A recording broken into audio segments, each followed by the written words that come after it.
So let's talk a little bit about setting ourselves up for success in stitching. First and foremost, please make sure that your needle is new and sharp.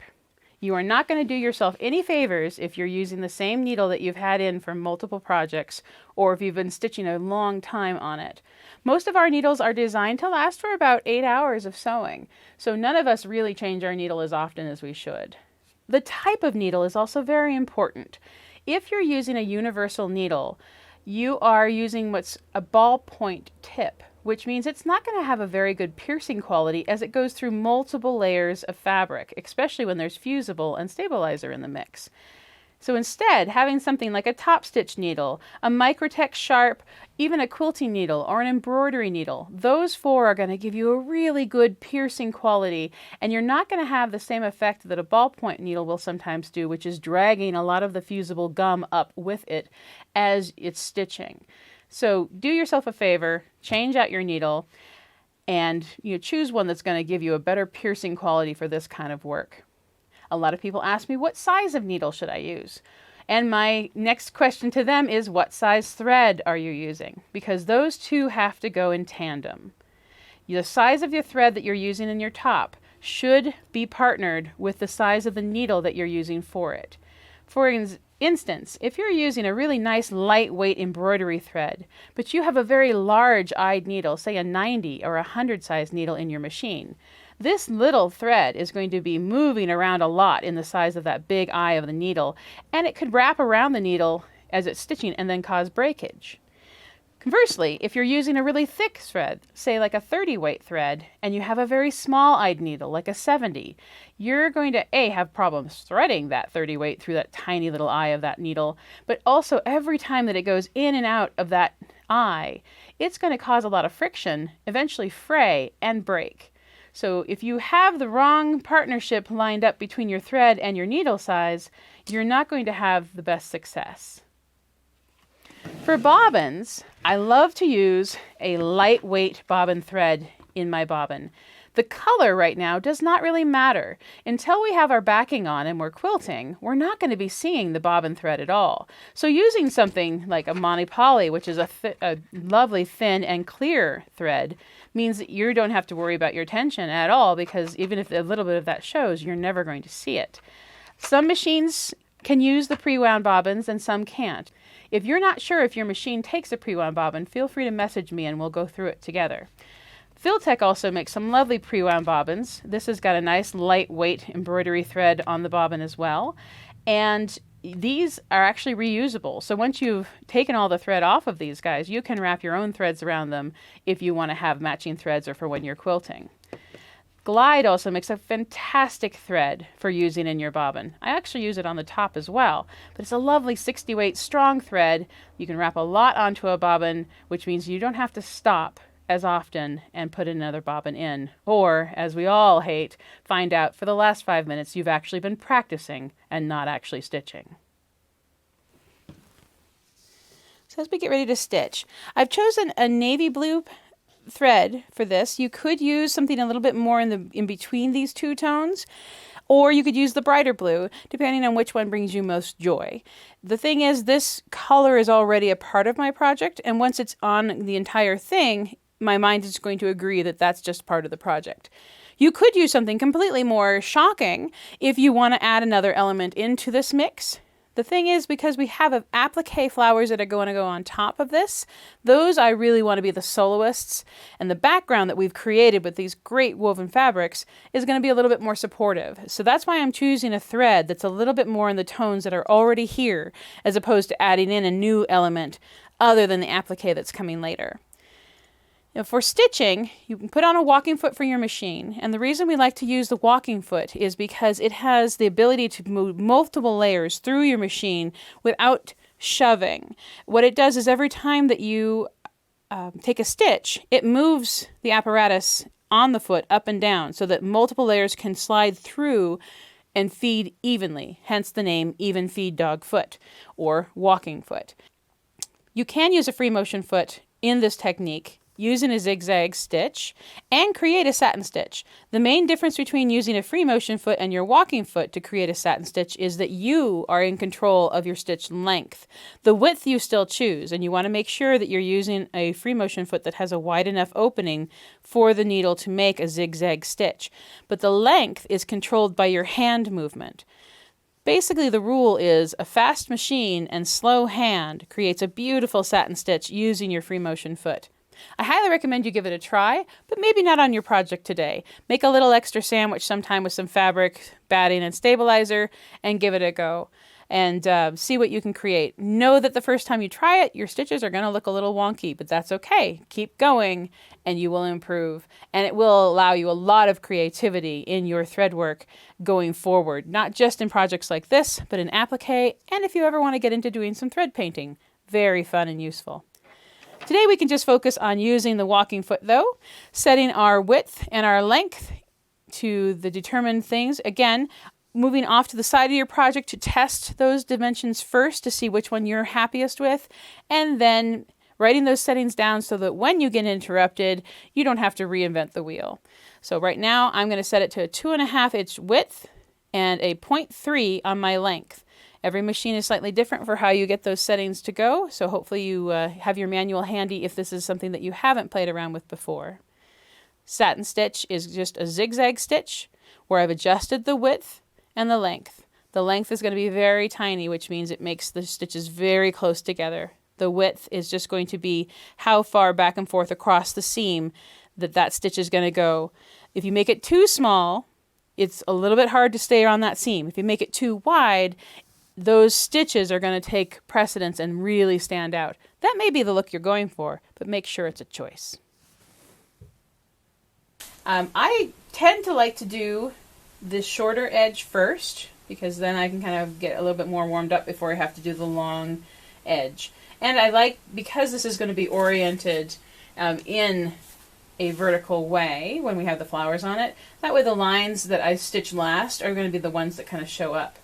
Now I am going to wait to do this final line though, because this is going to be the last little line that we see. So I'm going to start here on not the edge, the final line, but the second one in. I'm going to line this up so that the center of my weave seam is in the center of my foot, and this is going to just move as I move across. My main goal is to keep the center of those two fabrics in the center of my foot, so that the satin stitch goes on either side and the stitch catches both fabrics. That way you have the fabrics are encased inside your new stitch and there's no raw edges left. Technically, because we are using batiks in this project, you wouldn't necessarily have to worry about having raw edges left behind. Batiks don't tend to unravel like other fabrics do. But I will say that by having a little zigzag or decorative stitch that catches both sides of the fabric, it also helps alleviate any areas where maybe your weave didn't perfectly line up, because you no longer see it.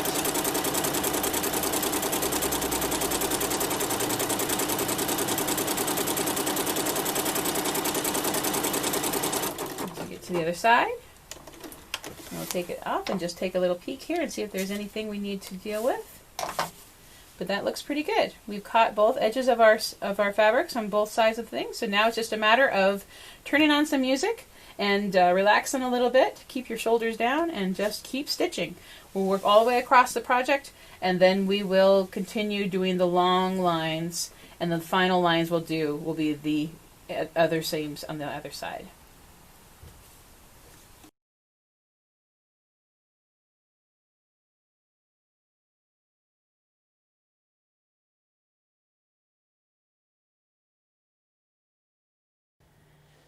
Here's some thread choices for doing our half circle weave with the sun landscape. This particular thread, and I really do suggest that you undo the thread spools and not just lay the spool on top, because you can't really see exactly what the color is going to do until you get a single strand down and onto your project. So what I've got is 3 different choices here. This one is, I would say, would be the safest tone. It's going to basically disappear into our lighter fabric. You'll see it a bit on the darker fabric, but because this is so similar to our light, it's really going to just kind of blend into our project. This one is a little bit darker, so you're going to see it, more on the light, and it's still going to show up on the dark because it's also got a bit of a sheen to it because this is a polyester with a bit more shine. And that way, if I really want the thread to kind of stand out more and so really define the rays that are headed out, this might be the way I want to go. There is also the opportunity to use a variegated thread. This particular thread happens to have pretty much all of the colors that are playing in our project. And so I've unwrapped quite a bit of thread on this one so I can get the chance to see exactly how all of those colors play out. And I will say that the fact that this moves through all of the tones of the fabrics that we're using is kind of fun for me. The thing about using a variegated thread is you're not in control of where those colors come out. So if you wanted it all to be light here and darker there, this is going to do what it wants to do when it wants to do it. You can, of course, change threads in between, but that makes your life a little bit more difficult. It's going to kind of come down to your level of comfort. Maybe you want to do your rays with a safe thread and quilt with a variegated thread that's going to blend in with everything. Maybe you want to do the rays with a variegated thread and then quilt with more of a blending thread. All of these are options. There really are no wrong answers. It just comes down to what would you prefer? What would you prefer on this project in this particular day? So it's good to have options, lay them out, expand your thread out, and see what really sings to you. If you can't make up your mind, then come to the edge of your project down here where you know that we're going to be covering that up eventually anyway, and give a little test, a taste test between the 2 threads. Right now, my mind is really between these 2 and trying to decide exactly which one I think is going to sing better on this project. So I might actually do a little taste test down here along the bottom where I know it's not going to be seen, but it'll give me a chance to really see what this thread is going to look like on this specific project.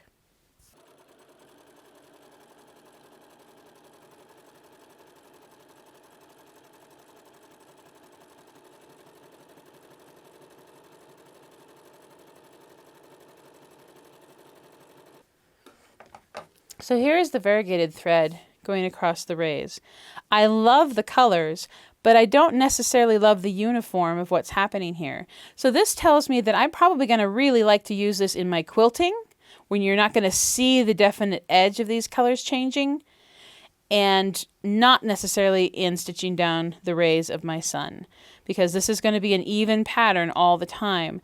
And if there's one thing about nature that we can always hold on to, is that it's not even. It's always got an anomaly.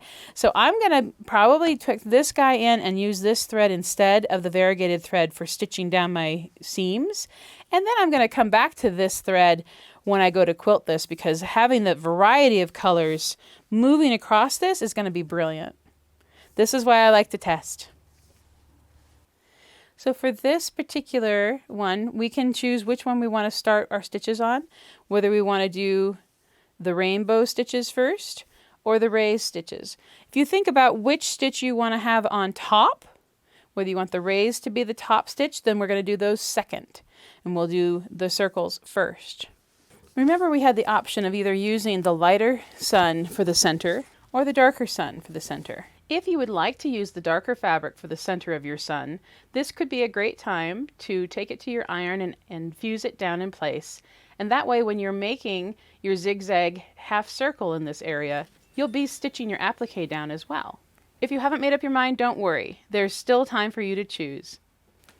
For this project, I'm going to choose to use the lighter sun. So I can go ahead and stitch my zigzag as it is.